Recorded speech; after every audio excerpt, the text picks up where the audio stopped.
Let me start with a truth that will make most people deeply uncomfortable.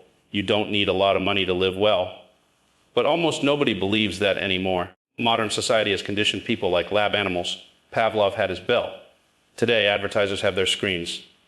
The moment people feel bored, anxious, insecure, or restless, they reach for consumption the way a smoker reaches for a lighter. Not because they need something, but because they've been trained, quite literally, to think comfort comes from income, not from intelligence. That is the first great delusion of modern life. And it's the most expensive one. People think they can out-earn stupidity. They can't. You simply cannot make enough money to compensate for bad decisions. No matter how big the paycheck, no matter how fat the bonus, if you lack discipline, you will still end up broke. Only now you'll have nicer furniture while you're losing sleep.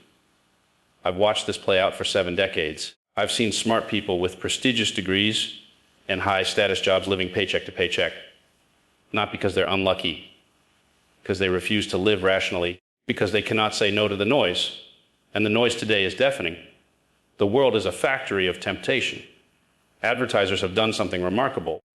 They've managed to flip the entire value system upside down. They've turned frugality into something shameful. They've turned restraint into deprivation. They've turned prudence into poverty. They want you to believe that if you aren't constantly buying, upgrading, experiencing, consuming, you must be struggling. But let me tell you something they absolutely do not want you to understand. Living below your means isn't deprivation. It is liberation. It is the most underrated form of wealth on earth. When your expenses are low, you control your time. When your obligations are small, you can walk away from stupidity. When you don't owe anyone, you don't fear anyone. That is real freedom, not the shiny Instagram version people pretend to have. But here's the tragedy. Most people don't want freedom. They want approval. They want to look rich, not be rich. They will trade decades of peace just to impress strangers who don't even think about them. I've watched people spend money they don't have to impress people they don't like, to maintain an image they don't need, and then wonder why they're drowning in obligations. The pattern never changes. The faces change. The income levels change. The mistakes do not. People chase the next raise, the next promotion, the next tax bracket, the next luxury purchase, convinced that more money will fix what bad thinking caused. But more money does not fix poor discipline. All it does is scale your mistakes. If you can't manage 100,000 wisely, you won't magically manage a 10,000 wisely. If you can't save at $50 in a year, you'll be just as broke at $200,000 a year. Only now your clothes will be nicer and your car will be shinier. So it'll take longer for you to realize you're still one paycheck away from panic. The math doesn't care about your feelings. The math doesn't care about your excuses. The math just compounds your decisions, good or bad. And here's the part nobody wants to accept. The amount you actually need to live comfortably is far less than you think. Because comfort isn't a product of income, it's a product of clarity. You don't have to live in chronic debt. You don't have to spend money to impress people.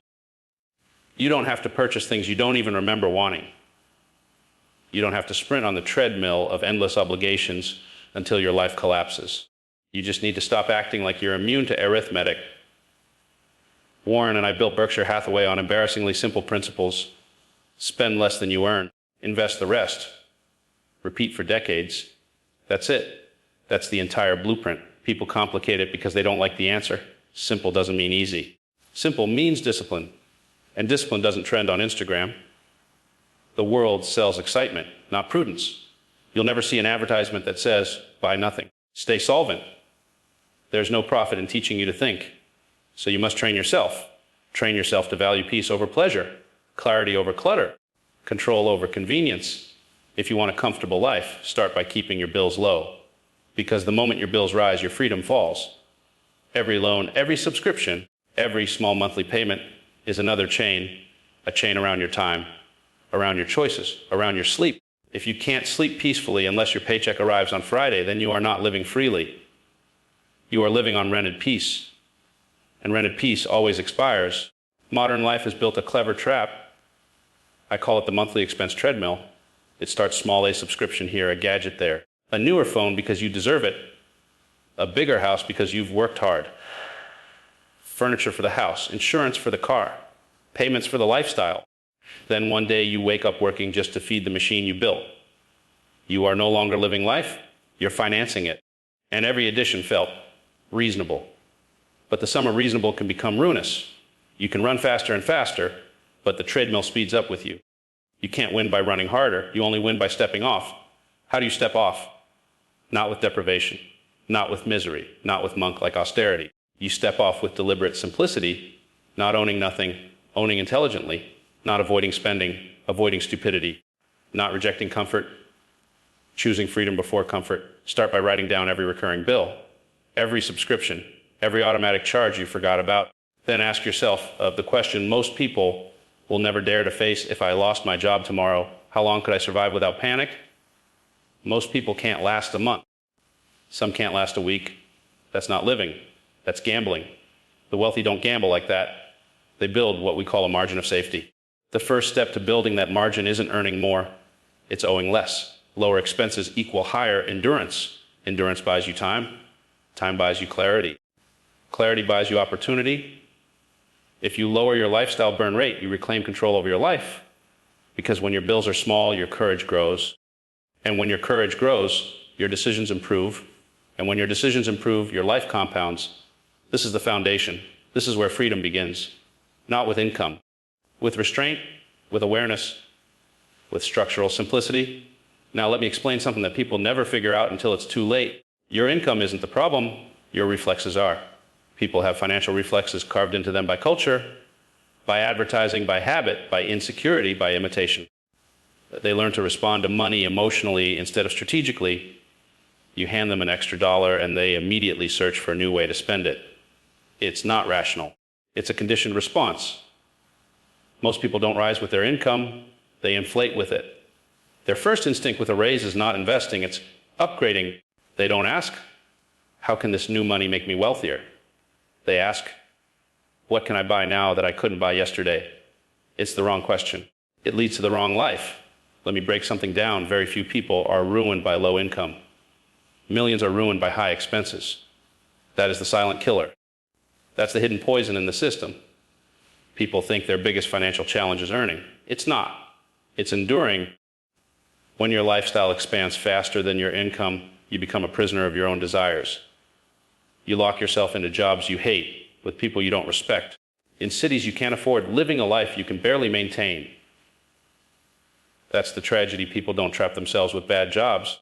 They trap themselves with expensive tastes. You'll hear people say, I can't leave my job, I have responsibilities. Yes, but many of those responsibilities were self-inflicted. Nobody forced you to buy a nicer car. Nobody forced you into a mortgage you can barely carry. Nobody forced you to chase vacations you can't pay off without credit cards. That wasn't responsibility. That was appetite. And appetite is far more dangerous than poverty. Poverty makes you careful. Appetite makes you reckless. Here's the part people don't want to admit. The more money people make, the more stupid decisions they feel entitled to make. They treat income as insulation from reality. But income isn't insulation. Income simply magnifies your patterns. If you're reckless with $5,000 in a month, you'll be catastrophically reckless at $10 in a month. If you can't say no when you're broke, you definitely won't say no when you're flush. That's the paradox. High income doesn't teach discipline. It hides the consequences of lacking it until the day it doesn't. I've seen people with 7-figure salaries who couldn't survive 60 days without a paycheck. They're financially fragile. They look wealthy but live with the stress of someone drowning. Their lifestyle is so inflated, so bloated, so dependent on constant income that one small disruption, one market downturn, one job loss, one medical bill can collapse the entire illusion. And the illusion is seductive. People love the appearance of wealth. The car, the clothes, the vacations, the restaurants, the gadgets. But appearances don't compound. Assets compound. Nobody gets rich from consumption. Nobody builds freedom from lifestyle upgrades. You build freedom from ownership, from equity, from cash reserves, from a margin of safety so wide that you sleep deeply while the world panics. But people don't want safety. They want stimulation. The world has trained them to seek excitement in every aspect of their lives, including their finances. Investing isn't exciting. Saving isn't thrilling. Restraint is boring. And that's why so few people have any of those things. The world has conditioned people to equate excitement with progress. But excitement is usually just friction disguised as fun. Do you know what truly wealthy people seek? Predictability. boredom, silence, a lack of chaos. You know what poor people chase? Noise, upgrades, distractions, visible markers of success. This difference in values creates an enormous difference in outcomes. Most people are too busy trying to prove they're doing well to actually do well. Their money goes into image, not infrastructure, into presentation, not preservation, into lifestyle, not leverage. That's why you see a heartbreaking number of families making six figures with nothing saved, no investments, no safety net, terrified of losing the very income they complain about daily. They're living a life where one wrong move can knock over the entire tower. This is not an income problem. This is a discipline problem, a clarity problem, a refusal to think problem. Let me give you a perspective shift. The fastest way to get rich is to stay broke on paper while you quietly accumulate assets. Let your lifestyle lag behind your income for years. Let the world underestimate you. Let people think you're average while your net worth compounds quietly in the background. That's how real wealth is built.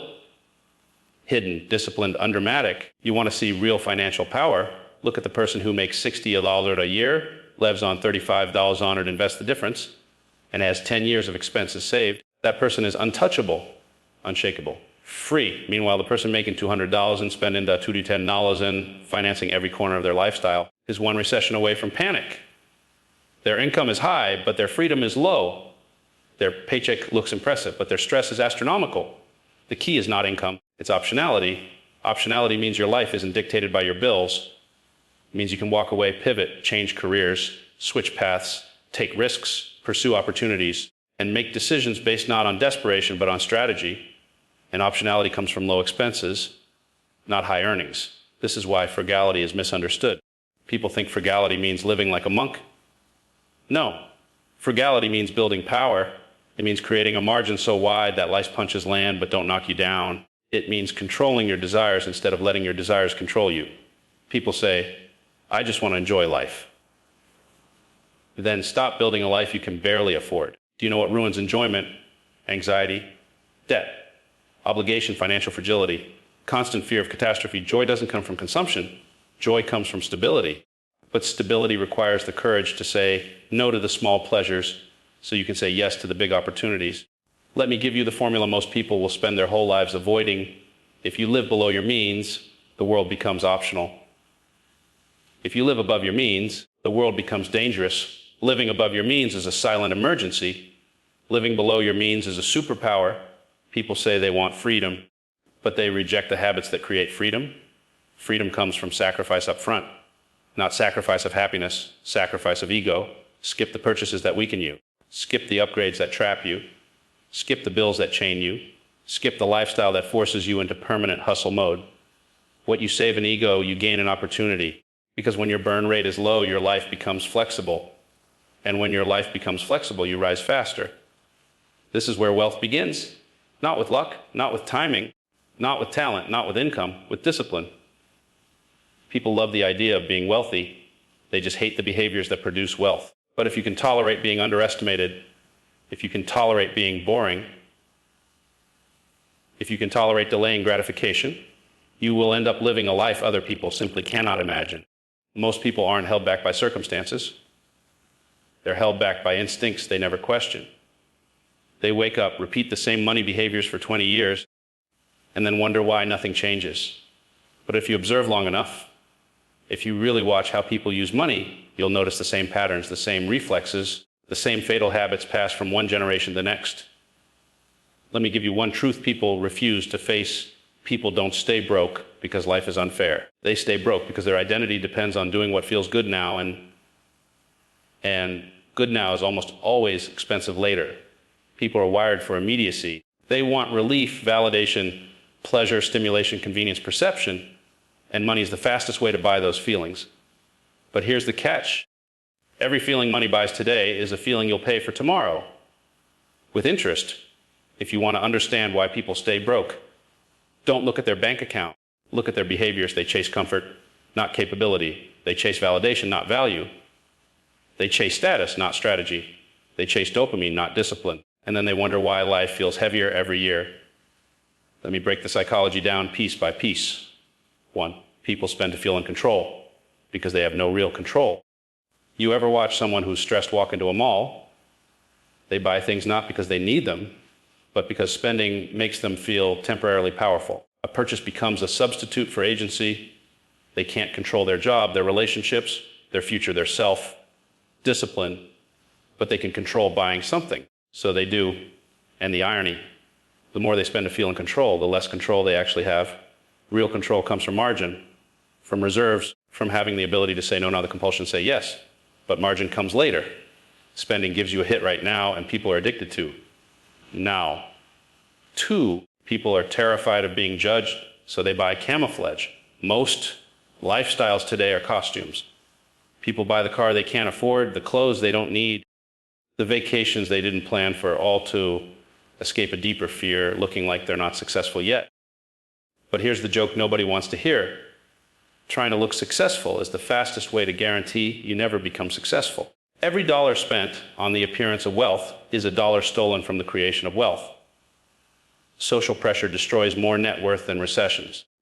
The desire to be impressive is the most expensive addiction in the world. Truly wealthy people don't care what you think of them. Those pretending to be wealthy care about it constantly. 3, people avoid long-term thinking because it forces them to face uncomfortable truths. Long-term thinking requires admitting things like, I've wasted years following the wrong habits. I should have saved more. I should have invested earlier. I should have controlled my impulses. I made myself fragile. Most people can't handle that level of honesty, so they avoid planning altogether. Instead, they build a life where every month is a fresh crisis, every paycheck is a reset button, every bill is a surprise. They call it normal. It's not normal. It's financial self-harm disguised as routine. Planning requires humility. Impulsiveness requires nothing. That's why impulsiveness wins in the short term and ruins everything in the long term. 4, people confuse activity with progress. They hustle. They grind. They work long hours. They never stop moving. And yet they go nowhere. Why? Because working more doesn't fix what overspending breaks. If your bucket is full of holes, pouring more water won't save you. People love to say, I'm doing my best. No, you're doing your fastest. And your fastest is the problem. Effort isn't the solution. Alignment is. You need your habits and your goals traveling in the same direction. Most people's habits are driving southeast while their goals are pointing northwest. You can't outrun your own behaviors. You fix them or they fix you. 5, people cling to lifestyle because they fear emptiness. This is the darkest part of the psychology. People use spending to avoid silence. Silence forces reflection. Reflection forces change. Change forces discomfort. So they keep life loud, busy, fast, distracting. Restaurants, deliveries, trips, gadgets, upgrades, anything to avoid confronting themselves. Let me tell you something honest. Most people don't have a money problem. They have an emotional hole they're trying to fill. But emotional holes don't get filled by Amazon packages. They get filled by clarity, purpose, and capability. Money can amplify those, but it can't create them.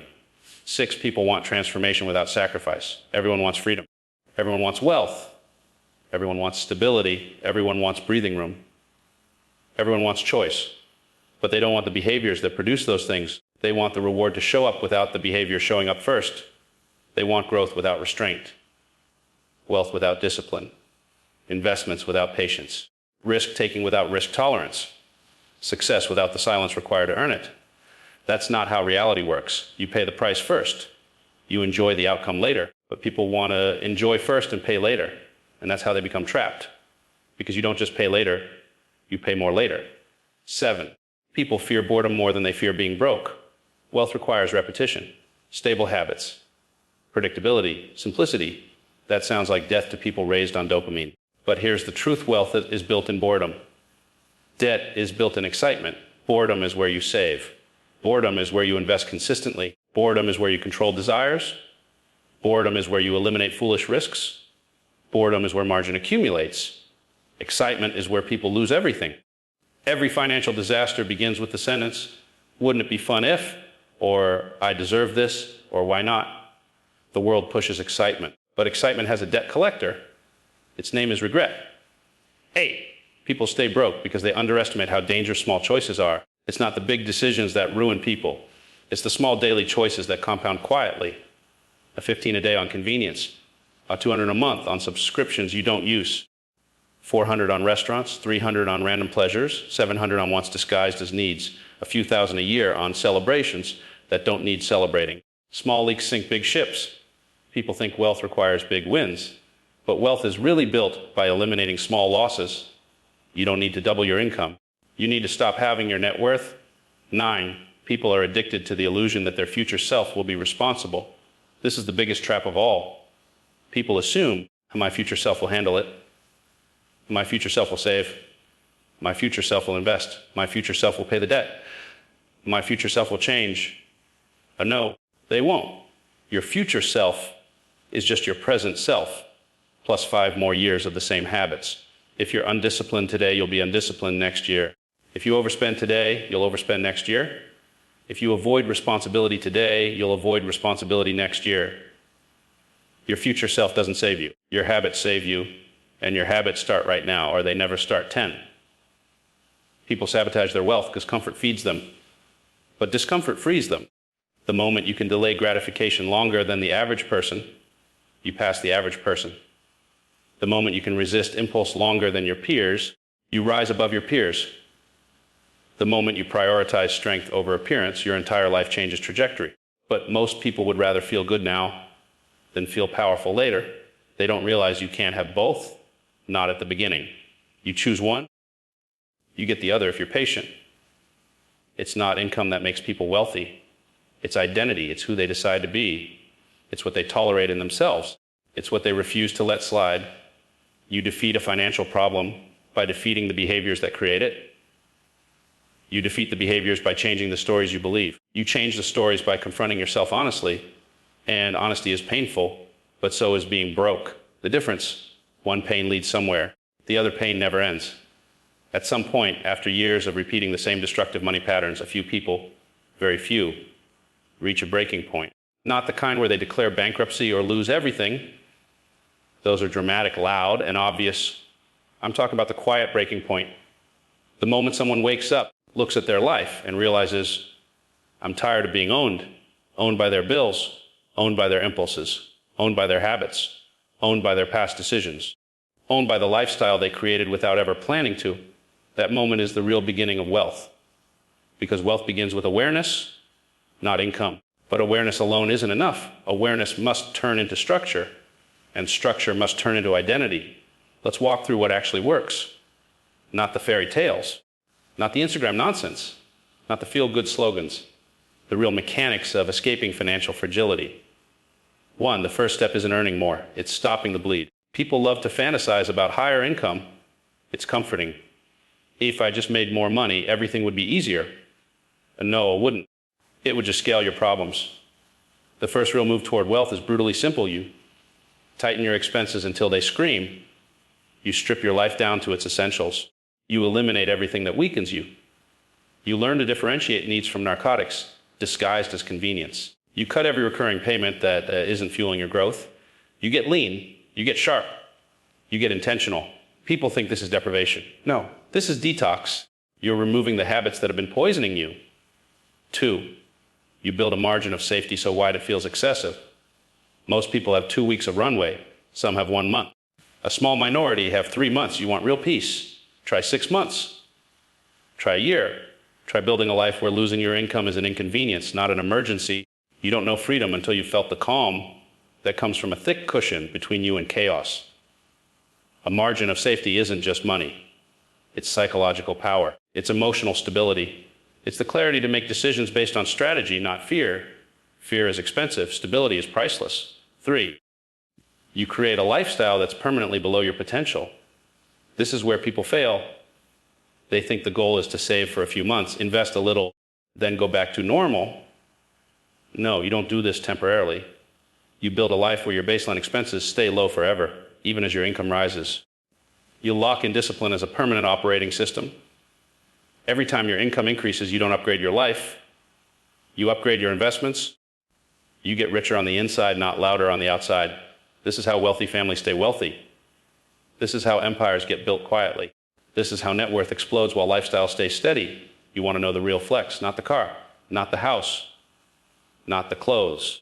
The real flex is having a life that costs less than you can easily afford. That's power. That's freedom. That's leverage. 4, you stop chasing opportunity and start positioning yourself to receive it. People think wealth comes from hustle. Wrong. Wealth comes from position, from being in the right place with the right margin, the right mindset, and the right readiness. Opportunity is like weather, always changing, always appearing, always disappearing. The people who catch it aren't the ones who run the fastest. They're the ones who are prepared when it shows up. You don't time opportunities, you prepare for them. This means you have cash when others are panicking. You have clarity when everyone else is emotional. You have flexibility when others are trapped. You have the ability to move while others are frozen. That's what wealth really is. Mobility of decisions, mobility of actions, mobility direction. Poor people are stuck. Middle class people feel stuck. Wealthy people can pivot instantly. Pivoting is a superpower, and it only exists if your life is light enough to move. 5, you pick one wealth engine and master it. This is the part people always ignore because it isn't glamorous. Real wealth doesn't come from dabbling, not from chasing trends, not from bouncing between ideas, not from trying every new opportunity you see on TikTok. Real wealth comes from focusing on one engine, a career skill, a business, real estate, investing, a specialized craft, a high demand service. Pick one, not 10, not 5, one.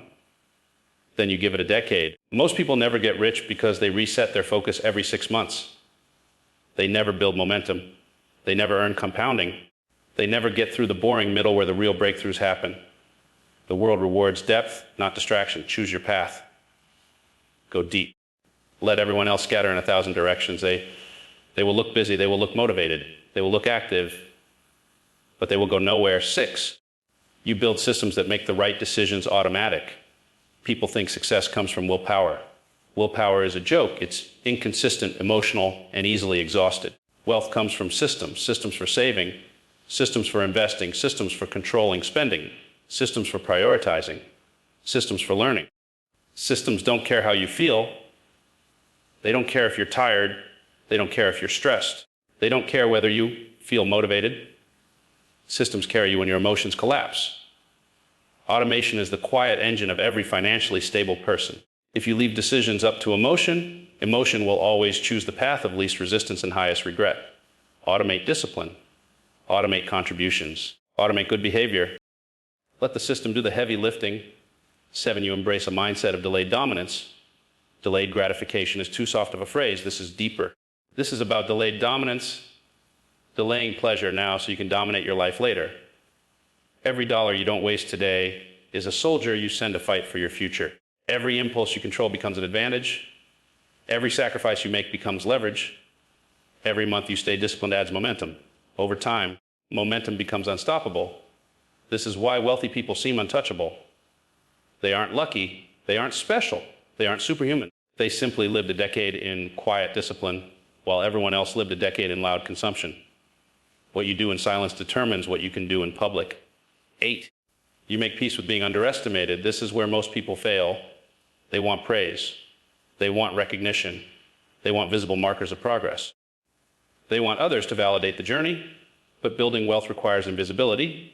It requires being underestimated for years. People will assume you're average. People will assume you're not successful. People will assume you're behind. Good, let them. Being underestimated is one of the greatest advantages a person can have. Nobody competes with you when they don't see you coming. Nobody copies you when they think you're irrelevant. Nobody pressures you when they don't expect anything from you. Let them judge your appearance. You're building assets. Let them judge your lifestyle. You're building leverage. Let them judge your choices. You're building optionality. You don't need applause when you have autonomy. 9. And finally, you make the decision that most people never make. You decide that freedom matters more than impression. You decide that stability matters more than stimulation. You decide that wealth matters more than approval. You decide that discipline matters more than desire. The moment those priorities shift, your entire life shifts. Because once you value freedom over appearances, you start making decisions that actually lead somewhere. If you really want to understand why so many people stay broke for life, you have to understand something uncomfortable. The system isn't broken. It's designed this way. And most people walk right into the trap with a smile on their face. People think the world wants them to succeed. No, the world wants them compliant. A financially stressed, emotionally exhausted, overstimulated, undersaved citizen is predictable. Predictable people are profitable. Predictable people are controllable. Predictable people don't question anything. That's the truth. Now let's break down exactly how this trap is built and how a tiny minority escapes it. 1. The world keeps you broke by keeping you distracted. From the moment you wake up, you're being attacked by noise, notifications, ads, endless content, social feeds engineered to trigger insecurity, distractions disguised as entertainment, entertainment disguised as achievement. The noise never stops. Why? Because a distracted mind can't think long-term, and long-term thinking is the enemy of financial fragility. The average person spends entire decades reacting to the world instead of designing their life. They're constantly overstimulated, constantly overwhelmed, constantly running from one obligation to the next, never pausing long enough to notice their life drifting away. A distracted person doesn't build wealth. A distracted person consumes. A distracted person spends. A distracted person chases dopamine, and dopamine is expensive too. The world keeps you broke by normalizing financial chaos. People think being broke is a personal failure. It's not. It's a societal norm. Look around. Paycheck to paycheck is normal. Debt is normal. Car loans are normal. Lifestyle inflation is normal. Not saving is normal. Not investing is normal. Financial anxiety is normal. Burnout is normal. People see the average person struggling and assume it's inevitable. It's not. It's just common. Common doesn't mean natural. Common doesn't mean unavoidable. Common doesn't mean intelligent. Most normal financial behavior is self-inflicted harm dressed up as social expectation. You don't have to follow the script just because everyone else is reading from it. 3. The world keeps you broke by rewarding emotional spending. Corporations spend billions studying your brain, not your logic, your impulses. Every notification is a trigger. Every advertisement is a psychological weapon. Every sale is engineered to look like a deal. Every modern convenience is designed to feel irresistible. The game isn't fair. You're playing against experts. You get one moment of weakness, they get unlimited attempts. People spend money not because they're stupid, but because they're outmatched. It's hard to win when you don't even know you're being manipulated. To escape this, you need to do what 99% never do, build a mind that can't be bought by stimulation. 4. The word keeps you broke by turning wants into needs. Look at the language people use. I need a new phone. I need a vacation. I need to upgrade my car. I need to treat myself. I need to enjoy life. These aren't needs. These are impulses. These are emotional cravings disguised as necessities. The world sells comfort as if it's oxygen, but you don't need most of what you buy. You just want it intensely. Here's the truth. Real needs are cheap. Fake needs are endless. You can live on far less than you think, but nobody profits from you realizing that. 5. The world keeps you broke by tying your worth to your lifestyle. People don't buy things, they buy identity. The car isn't transportation, it's status. The clothes aren't fabric, they're image. The vacations aren't rest, they're social proof. People spend money to become the character they want to play. And that's exactly why the world wins, because identity is the hardest addiction to break. You want to know the real test of financial maturity? Can you stand being underestimated without trying to prove yourself through spending? If you can, the world loses all leverage over you. If you can't, you will spend your life financing an image that brings you nothing but debt. 6. The world keeps you broke by making short-term thinking feel safe. Investing feels risky. Saving feels boring. Frugality feels restrictive. Building wealth feels slow. But spending feels rewarding. Upgrading feels exciting. Lifestyle expansion feels deserved. Consumption feels satisfying. Here's the trick. Short-term pleasure feels safe because you can see it immediately. Long-term payoff feels unsafe because it's invisible at first. But reality works in reverse. Short-term choices are dangerous. Long-term choices are liberating. Short-term thinking traps you. Long-term thinking frees you. The moment you stop seeking immediate validation, your financial life finally goes in the right direction. But you have to tolerate the discomfort of not seeing results instantly. Most people can't. And that's why they never escape the cycle. 7. The world keeps you broke by teaching you to outsource responsibility. People blame everything except their behaviors. My job doesn't pay enough. The economy is bad. My parents didn't teach me. The government should fix it. I deserve to enjoy life. I'll start saving next month. All of these are distractions. You don't fix your life until you take responsibility for every part of it. not blame, responsibility. Blame keeps you stuck.